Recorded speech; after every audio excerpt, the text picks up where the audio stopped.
Bucks fans. Anyway, you see what I'm getting at. It's a rare time. First time in decades. First time in 50 years. Why would you not celebrate? I've got phone lines. I've got an entire nation.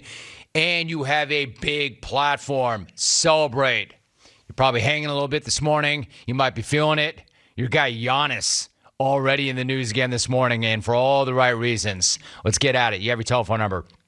If you'd rather participate on social media, go ahead. Hit me up at Jim Rome. You can also email me. Yes, we do take emails still. Rome, R-O-M-E, at habitate.com. 1-800-636-8686. Normally I would tell you about the rest of the program, set up the interviews. I'm not even going to do that. We have interviews. I will get to them later on. I want to get to what went down last night. I want to get to your phone calls right now. 1-800-636-8686. Anyway, they bleeping did it. The Milwaukee Bucks are NBA champions for the first time in 50 years. And you could not have asked for a more impressive performance. Look, I know it's very easy to be a prisoner of the moment. It is easy to think that the thing that you just saw was the greatest thing you've ever seen. However, Giannis going for 50 and 14 rebounds and 5 blocks in a closeout game is one of the greatest things you're ever going to see. Bleeping legend. Nobody can ever question this guy's greatness ever again. Nobody can ever question anything about this guy ever again. A freaking made dude if there ever was one. Madtown, react to me. Not only for winning it, but because of where he won it, because of how he won it, by dropping a 50-piece in Game 6 to complete a comeback from down 0-2 to clinch the NBA title at home. Like, what I'm saying to you is there was no way in hell that guy was going to let that series go back to Phoenix. No way in hell that guy was letting anybody get back on an airplane. He was an absolute killer at both ends.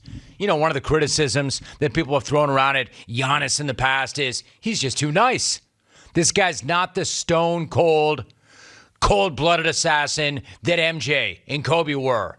The kind of dude that would snatch your soul. The kind of dude that could rip your heart out.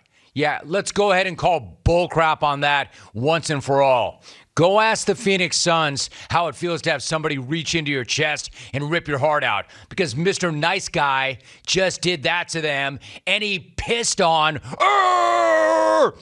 tinkled on any chance that they had for some history of their own. And that's not just showing up on the big stage when his team needed it most. Giannis dominated every single time out. Like when everybody else on the floor was gassed, he still seemed to have yet another gear. He still seemed to be the guy that had energy when nobody had any at all, which is mind-blowing in and of itself. But even more so when you consider what he did in this series, what he's done over the past few weeks, what he did on a jacked up leg. What I'm saying is, I cannot give this guy enough credit. Nobody can. For real. It is simply one of the most impressive things I've ever seen in any sport. And you knew this guy was ready to go from the jump when he opened up last night with that block and that bucket. 1-800-636-8686. Remember, after Game 4, I said that if the Bucks did come back to win this series, that alley-oop block would be the turning point. I hate to say I told you so, but I freaking told you so. I know this dude is a 2-time MVP. I know he's a Defensive Player of the Year. He's great. We know this. But nobody could have predicted that he would go out and do actually what he did. That's how transcendent this guy is. That's how dominant this guy is. Let me give you a quick rundown of his performances in the finals. Game 1, 20 points, 17 rebounds in his first game back from injury. It was a game that he wasn't even guaranteed to play. Domination. Game 2, 42 points, 12 boards, 4 assists, 3 blocks. He's starting to warm up, but they're down 2-0. Game 3, 41, 13, 6. First Bucks win. Game 4, 26, 14, 8, 5, 32, 9, 6, 6, 50, 14, 5 blocks, and bleeping 17 of 19 from the free throw line. The guy who fans have been mocking for weeks for his struggles at the line. The guy who Chris Paul was clowning for his free throw shooting. Suddenly somehow morphs into Steph Curry and Steve Nash combined. I mean, honestly, one of the most amazing things I've ever seen. I mean, figure this out. In a closeout game, when his team was struggling offensively, he just keeps going right to the line and he's draining free throws like he's been doing it his entire life, like he's freaking Mark Price or something. He turned a perceived weakness. Hey, you like that one? You guys like that? Like he's Mark Price or something. This guy turns a... Thank you, Alvy. Thank you very much.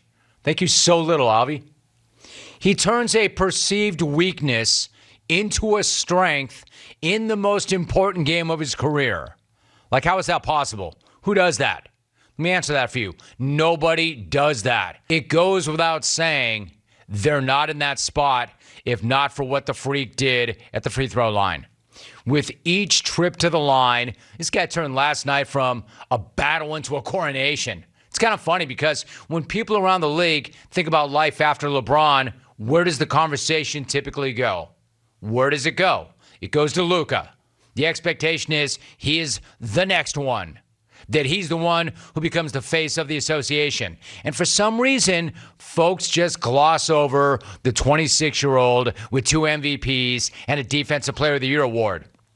If you've been doing that, you owe this dude an apology because that guy has 2 MVPs, a Defensive Player of the Year award, a ring, and a Finals MVP.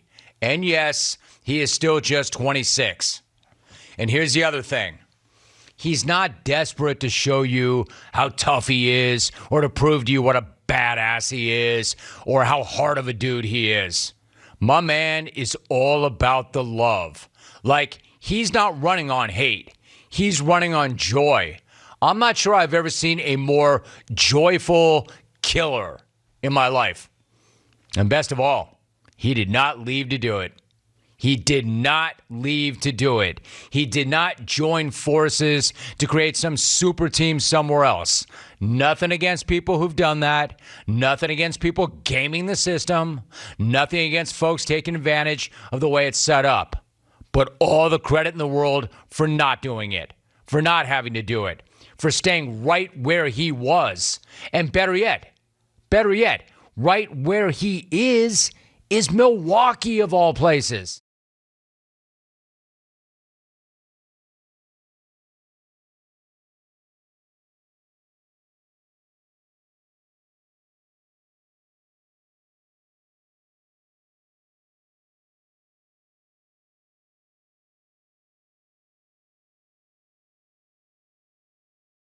Well, man, has there ever been a better superstar? A more likable superstar? And they sure as hell did do it. They sure as hell did it. He sure as hell did it. He deserves every second of this. Do not come in here and talk to me about injuries or about how all of this would be different if X happened or if Y didn't happen. You can say that about every year and every single champion. Do not bring that garbage around here. Just fought through one of the toughest seasons you're ever going to see. And this guy's out here on a leg that looked mangled only a few weeks back. And last night, he completely emptied the tank, right to the point that this guy was still cramping up in a post-game interview. He didn't intend it that way, but there's nothing more legendary than saying, I'm kind of cramping. Can you hold this? And then handing the Larry O and Bill Russell trophies to somebody to hold on to for him, which is awesome. Man, just as everything about last night from Giannis was awesome. Look, I'm not going to bury LeBron or Steph or KD or any of the guys in their 30s. They've got plenty of good balls still in them, but you don't need to look for the next thing. You don't need to look for the next thing. The next thing is already here. The next thing resides in Milwaukee. And he and they are world champions. The MVP of a world championship team celebrate like every other world champion celebrates, like every other MVP celebrates, like every other future Hall of Famer celebrates, by rolling that bad boy right through the drive-in lane at the local Chick-fil-A. The 50-piece. My man went with the 50-piece, informed her that 150 girl were watching her. Could he get a large drink? No ice. And how did he go? Is that like some kind of like Arnold Palmer? Half Sprite, half lemonade? My man, Giannis.